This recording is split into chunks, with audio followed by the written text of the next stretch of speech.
been fishing Meadowlands now for probably about 7 years. I fished it a bit in the summer, but I've fished it more and more in the winter. I absolutely love this place, and I started fishing Paul Garno. Bless him, he's not with us anymore, but he used to run some fantastic leagues on this place. He loved his silver fishing, and I used to fish his matches. I helped him for the last few years in the matches, running the matches, and I've taken his league on. But there's quite a few leagues now. I mean, Wayne Sharman runs a lot of good leagues on here in the winter and summer. And the Randall twins, they run a good pairs league. But our Garbolino league, as it is now, that runs from just before Christmas right through to the end of March. And the fishing's so varied, you know, that's what's nice about it. It can be freezing cold, ice on it, and you can still catch fish. Or it's blowing a lovely warm southwesterly, and you catch loads and loads of fish on the pole. But say you've got to be ready for any conditions here, because the lake changes so much.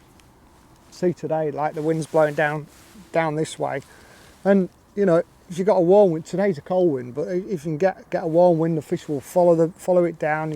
You catch roach, but especially skimmers. A lot of the time you have to target skimmers in these silver matches to do well. But you could catch them on feeder, you could catch them on a pole, you could catch them on a waggler. It's so varied, and you've got to get it right, because the standard of angler that fishes this league is incredible. We've got anglers coming from all over the place, some real top anglers. You know, Steve Hemingway has won the league a couple of times. I've won the league before. I was second last year to Steve Hemingway. But you've got anglers like Steve Saunders, Darren Davies, Simon Willsmore, Sean Ashby, Cam Hughes. Yeah, I can't name them all, there's so many. But the standard is incredible. And if you do well in this league, then you're doing well. Because the section, although the lake varies dramatically in terms of depths, styles and everything, you know, the good anglers tend to do well, and they tend to shine where they draw, you know. It's so varied, and you've got to think very, very quickly. There's times like today where it's, like I said, it's freezing cold, where, you know, we just started fishing and we might not catch much to start with. But I always think this time of year in this kind of match is, you know, you've got the first hour to try and understand what's happening. Then you've got the rest of the match to catch them. You've got to find the right method to catch them, or the right way to feed. If you can do that, then you can catch enough fish in the last 2.5, 3 hours. Even in the last hour at this place, if the fish come in short and you start catching really well, it's dead easy to build a big weight up. So you can probably tell from my enthusiasm. I love this place, it really is brilliant. And it might be freezing cold, but the fishing's great. Okay, the gear I'm using today is fairly simple. I think I just work on the light side, basically. Starting with the rod. The rod's our new essential 10-foot light feeder rod. It's a beautiful rod, this is.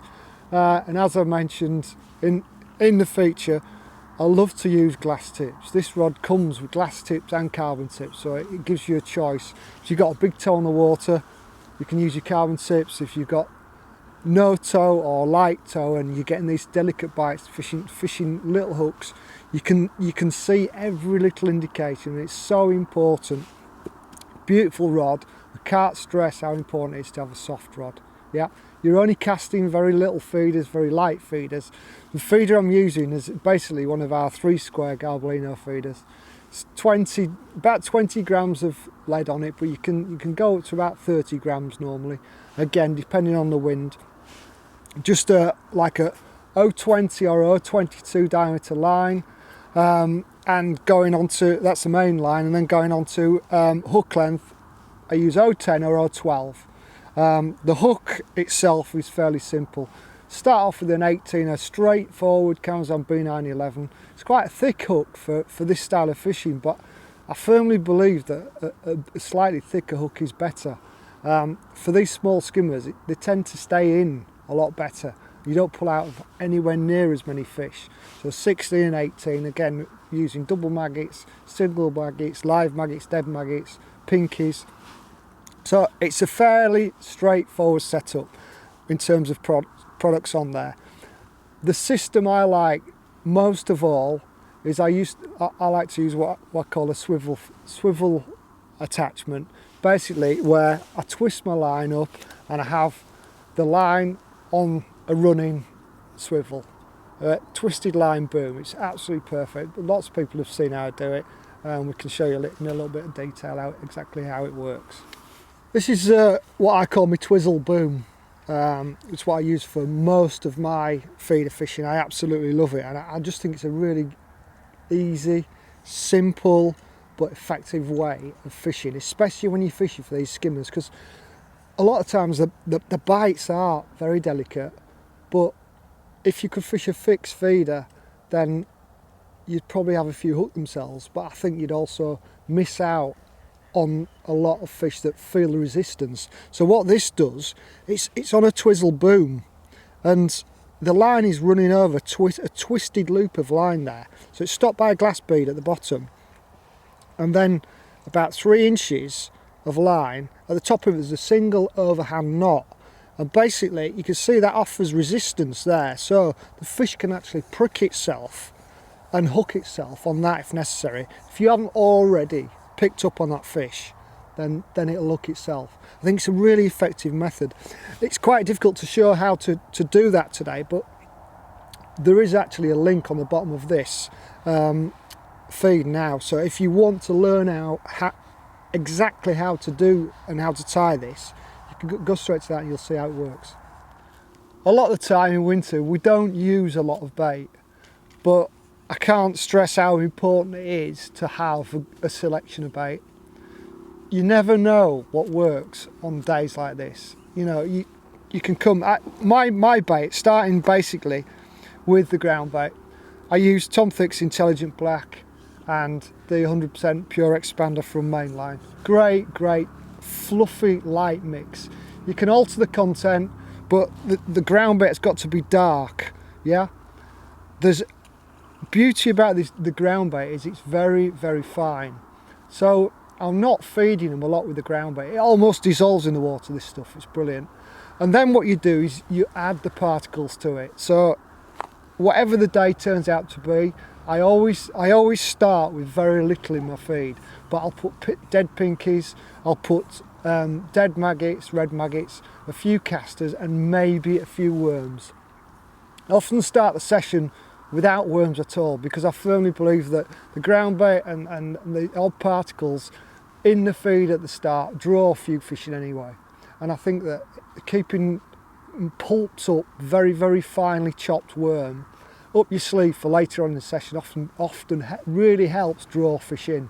So it's a real mixture of baits, and what I tend to do is put a bit of everything in at the start, like I say, and then I keep trying on the hook. I'll try double dead pinky, single dead pinky, double dead maggot, single dead maggot. Red worms, critical for me. They always get me a bite, always. When you need that bite, you get it, and often 2 or 3 tiny little red worms on the 16 will get you a bigger fish as well. So there's no hard and fast rules on what you should be feeding. It's all about experimenting. It's all about going through the session and trying to understand what works. But just keep that bait going in little and often, and you won't go wrong.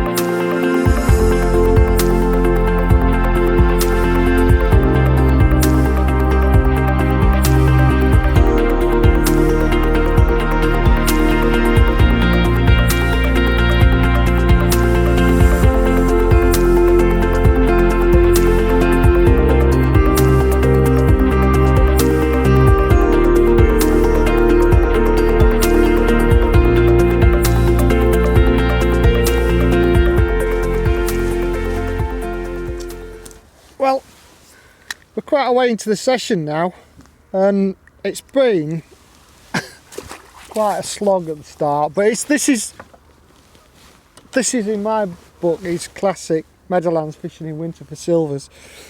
You know, there's always an odd fish feeding, but sometimes they really take quite a long time to get going. And for me, the critical thing is to get bites. It doesn't matter what fish you're catching at the start, it's all about getting bites. And I'm just trying to get bites so that I can keep feeding, keep putting. I fish with a very small feeder, a little bit of extra lead, and start off with double pinky, single live red maggot, single dead red maggot. Just keep ringing the changes all the time, and I'm convinced it's my way I fish, that I've got to keep casting.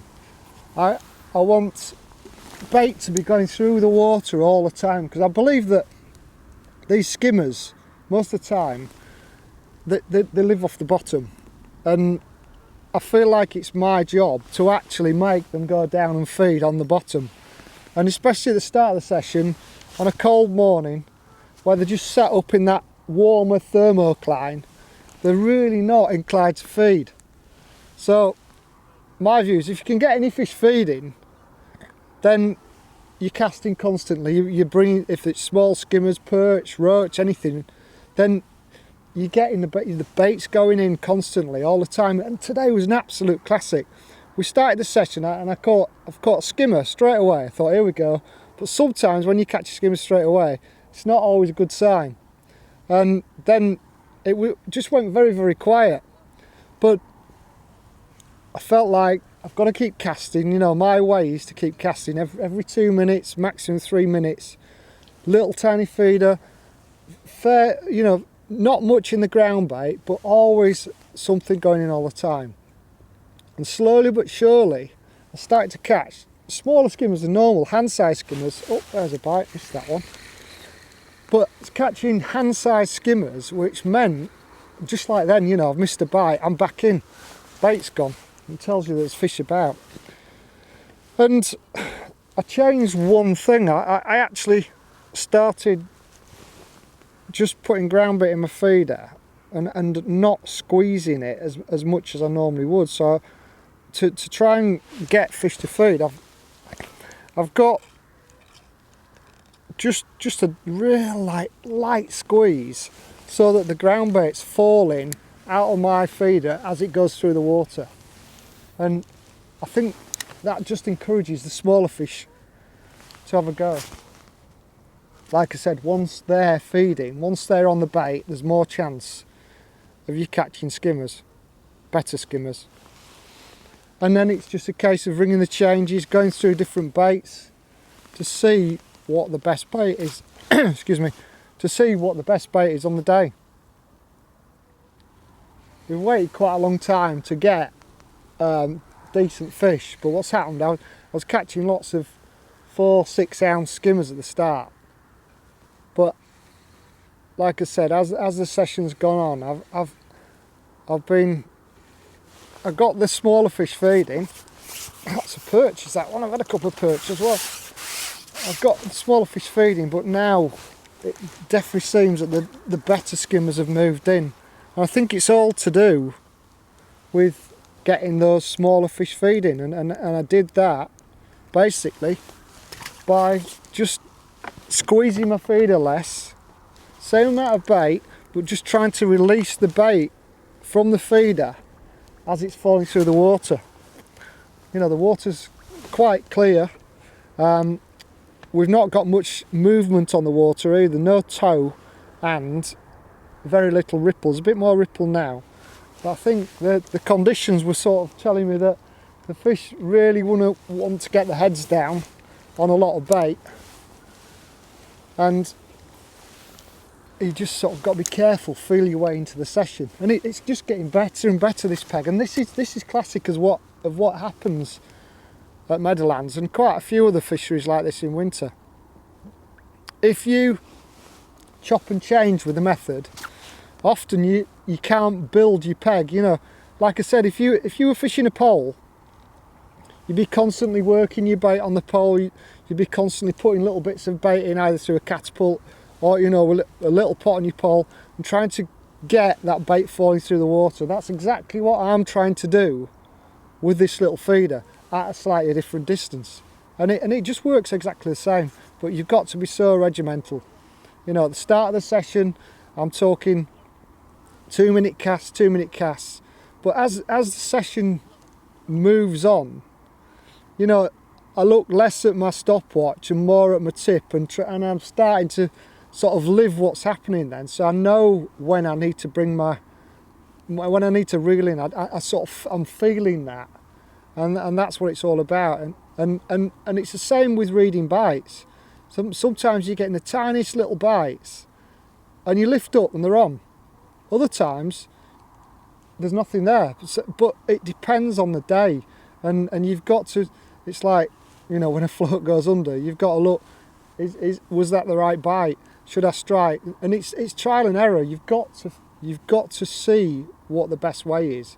Sometimes a bite, they'll rip. You know, these skimmers will rip the rod round when there's a toe on the water and the line's straight and pulling tight. Other times when it's slack like this, and I'm not fishing a slack line, but I'm fishing with a very straight tip. I'm fishing with a fiberglass half-ounce tip, which I believe makes a massive difference, especially with smaller skimmers. Bite indication's great. They can pick the bait up and they pull the tip round, pull the line round. They don't feel any resistance, and I'm convinced that catches me miles more fish.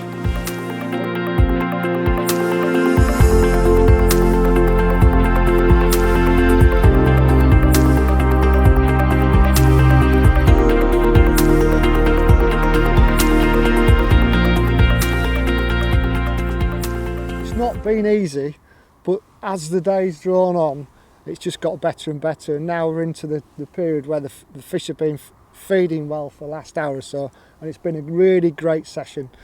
You know, all I can say really is just think about it. Work hard when you skimmer fishing, when you're fishing a little feeder like this.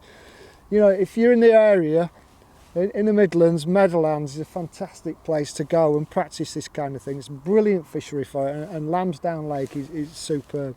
But you can fish like this anywhere up and down the country. There's loads of places. Just work hard at it, fish fine, and think about what you're doing. You'll catch loads of fish. It's really good method. Give it a go.